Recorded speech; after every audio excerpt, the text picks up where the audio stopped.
Bonjour, Didier Mulnet, Université Clermont-Auvergne, INSP Clermont-Auvergne. Quelles compétences pour former et éduquer au développement durable? La question se pose tout d'abord de savoir pourquoi je vais vous proposer de privilégier les compétences aux connaissances sur les questions de développement durable. La première chose, c'est que non, les gens que nous avons en face de nous, vous comme moi, nous ne sommes pas des têtes vides. Et il ne suffit pas de remplir la tête des gens avec des connaissances sur l'économie, la société ou l'environnement.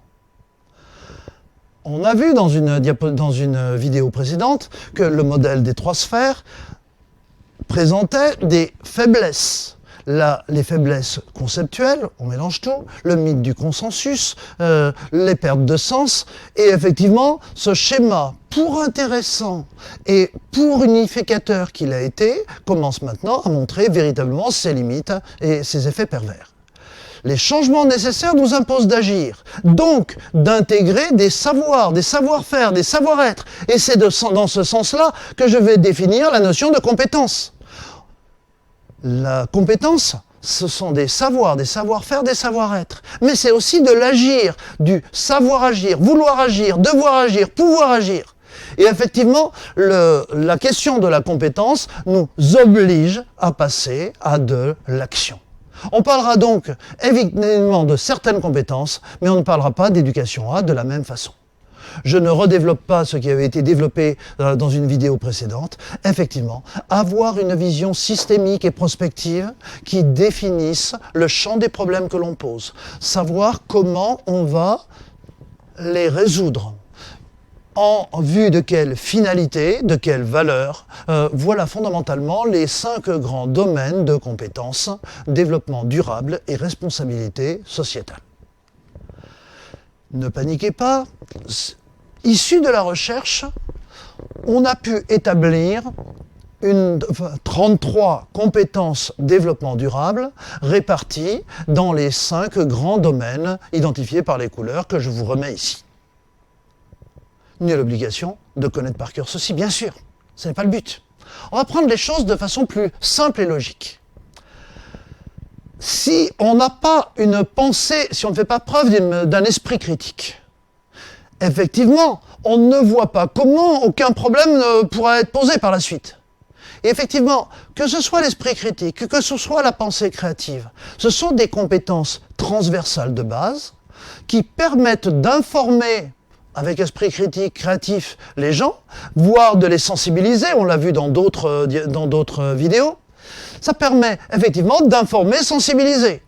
Être capable d'identifier la nature des changements,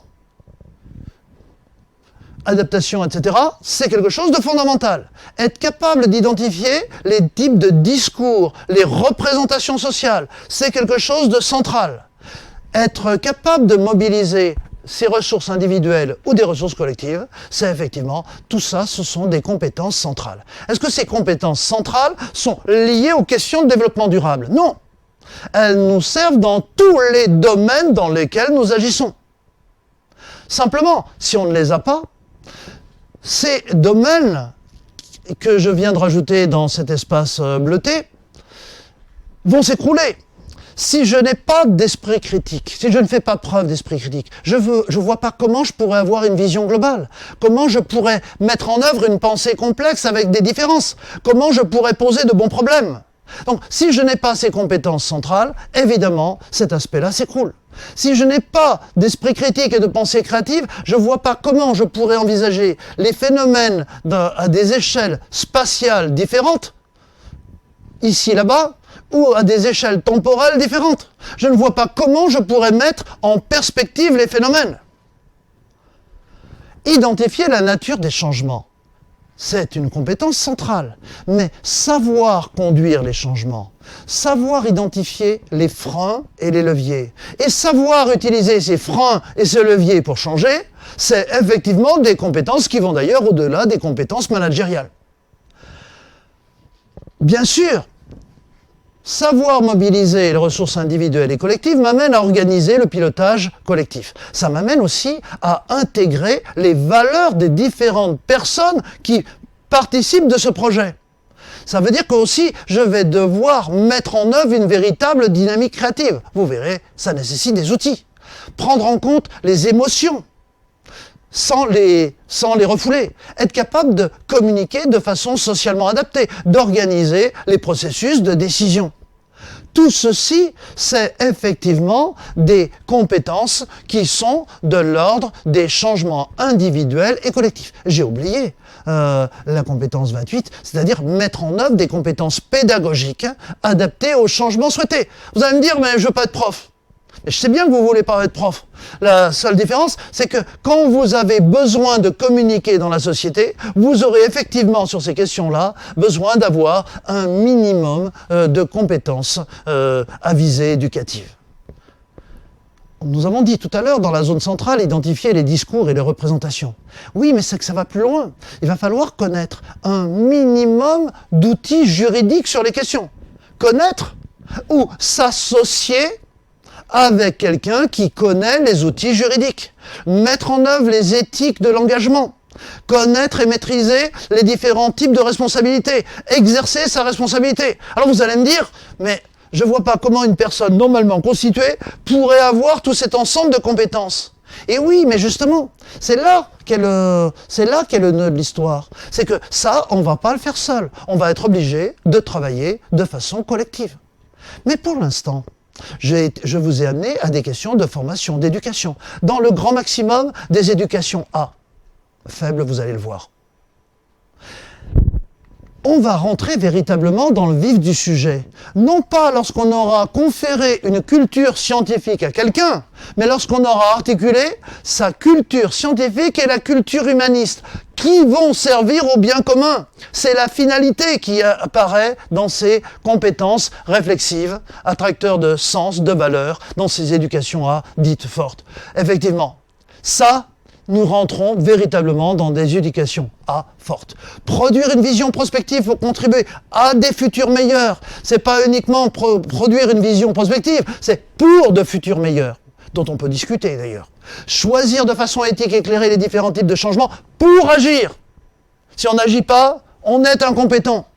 Responsabiliser pour permettre des transformations sociétales. Prendre en compte les biais cognitifs et lutter contre la désinformation, effectivement, c'est un des gros enjeux. De même qu'être capable de mettre en place des compétences pédagogiques. Voilà donc un certain nombre de compétences. Alors vous allez me dire, comment on sait qu'on est compétent? Comment on peut mobiliser ces compétences? Ne tombons pas dans le piège du listing des compétences avec des petites croix à mettre en face pour savoir si on est compétent ou pas.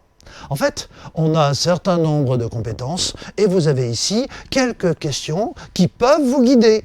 Quelques questions pour savoir si vous avez une pensée créative, si vous avez été capable de problématiser. Le sujet est-il problématisé dans sa globalité et sa complexité, quitte à ne pas traiter tous les problèmes? Qui a problématisé? C'est le groupe ou c'est une personne dans le groupe? Les problèmes posés permettent-ils de bien répondre à la problématique globale? Voilà un certain nombre de questions.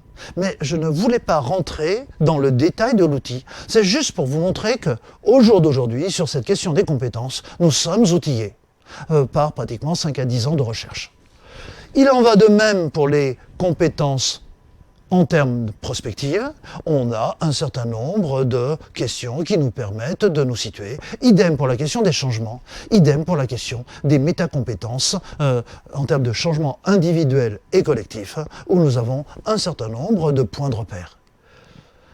Sur la question de l'éthique et de la responsabilité, le pourquoi en un mot, le pourquoi en deux mots, de la même façon, nous avons les outils nécessaires. Mais attention, il ne faudrait pas qu'on tombe dans le piège.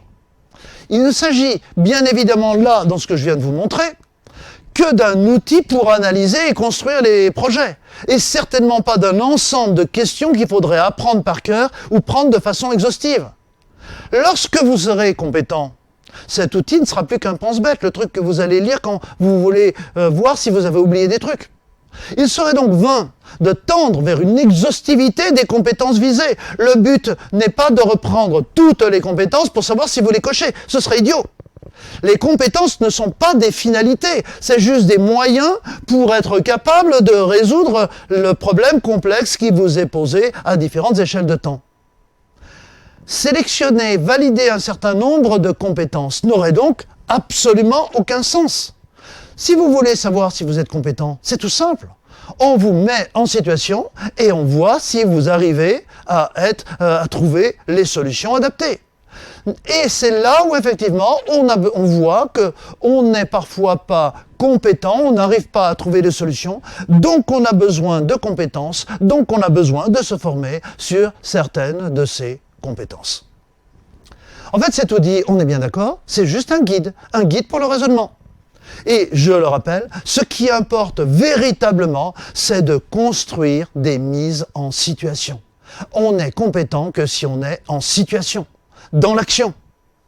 Alors effectivement, ça change beaucoup par rapport à l'approche par les connaissances avec les Yaka Fouke.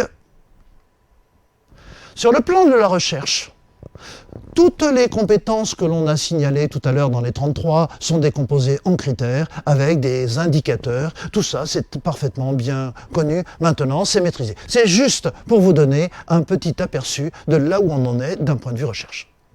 Mais ce qui m'intéresse surtout, c'est de vous amener à qu'est-ce que ça change d'un point de vue scénario de formation. Qu'est-ce que ça change?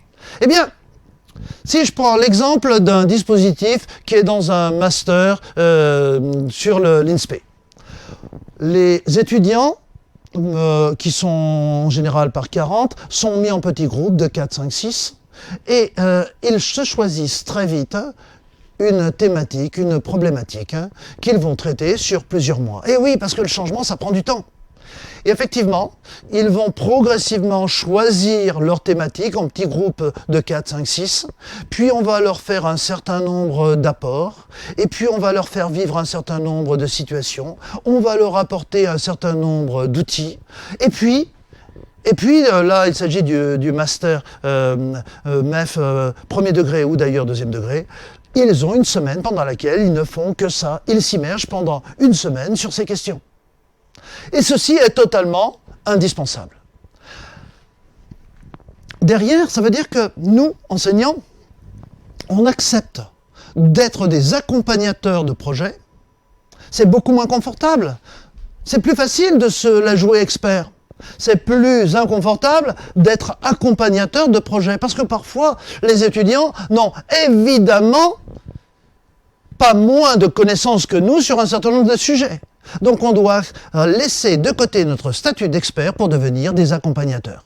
Autre chose, si on accepte de dire que c'est un processus où les étudiants sont actifs d'un bout à l'autre, ça veut dire qu'on leur laisse les clés du camion pour évaluer. C'est de l'évaluation par les pairs. Donc tout ce que je vous ai dit tout à l'heure sur tous ces trucs-là, ça, effectivement, les étudiants le maîtrisent parce que c'est eux-mêmes qui vont devoir évaluer.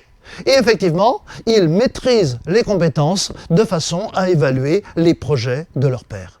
Voilà donc quelque chose qui est relativement fondamental. Maintenant, on va revenir pour faire le lien entre compétences et éducation A. Un petit résumé. Historiquement, on a des éducations pour, où la finalité, c'est l'objet de l'éducation. On a des éducations par, où ce n'est qu'un moyen d'éduquer. On a des éducations A qui sont centrées sur les actions. Je vous ai dit en plusieurs fois, c'est centré sur les changements de comportement, changements d'attitude. Mais soyons clairs, les éducations A sont centrées sur l'action. Si, à la fin d'une éducation A, vous êtes encore en train de parler de l'histoire, mais que vous n'avez rien fait, c'est que vous n'êtes pas vraiment sur une éducation A. Les éducations A recoupent tous les champs éducatifs, toutes les éducations à la citoyenneté, etc. Elles ne sont donc bien évidemment pas des enseignements qui restent disciplinaires, mais elles sont pluri- ou transdisciplinaires. Elles sont même parfois adisciplinaires. Je vous donne un seul exemple. Un exemple, c'est la vision prospective. La prospective n'est pratiquement jamais enseignée dans aucune des filières universitaires. Ou du moins dans certaines filières universitaires, elle n'est purement et simplement pas du tout enseignée. Ce qui est enseigné, c'est de la mise en perspective avec les échelles de temps et d'espace. Mais l'incertitude n'est pas prise en tant que telle. Et en fait, on a quelques champs sur lesquels on pourra revenir, qui ne sont pas effectivement ni enseignés, ni formés, ni éduqués. Les éducations A sont en rupture avec les enseignements 2, car ils se distinguent des savoirs scolaires par le fait que ils sont thématiques et que ces thématiques, nourrir le monde, ce n'est pas une thématique de sciences humaines et sociales uniquement. C'est effectivement une thématique qui recoupe les enseignements de lettres, les enseignements de sciences dures comme de sciences humaines. Ça recoupe un ensemble de champs thématiques de tout l'ensemble des licences.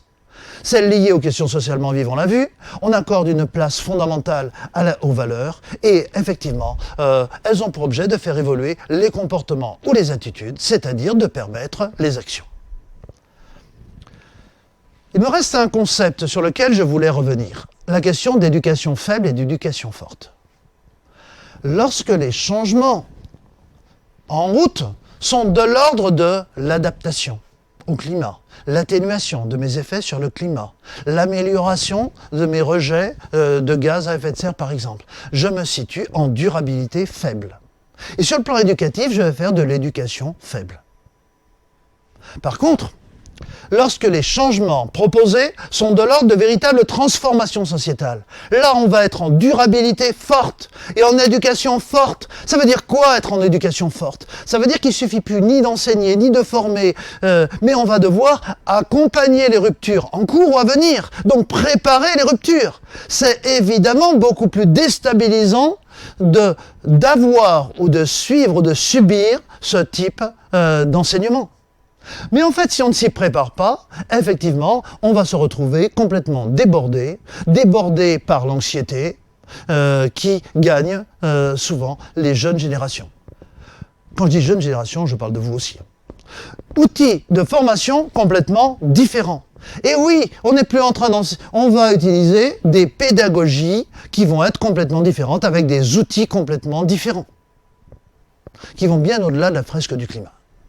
Des pédagogies de projet, oui, qui vont bien au-delà des pédagogies de programme. Ça ne veut pas dire qu'il ne faille pas de pédagogie de programme, mais on en voit les limites. Des pédagogies actives, où effectivement les groupes de gens en cours de formation déterminent leur sujet, déterminent les orientations de leur sujet. Ça veut dire travailler en communauté d'apprentissage. Et effectivement, travailler en anthropocène, pour définir ce mot de façon simpliste, l'anthropocène, c'est lorsque, effectivement, on considère que l'homme a un effet sur l'évolution de notre planète.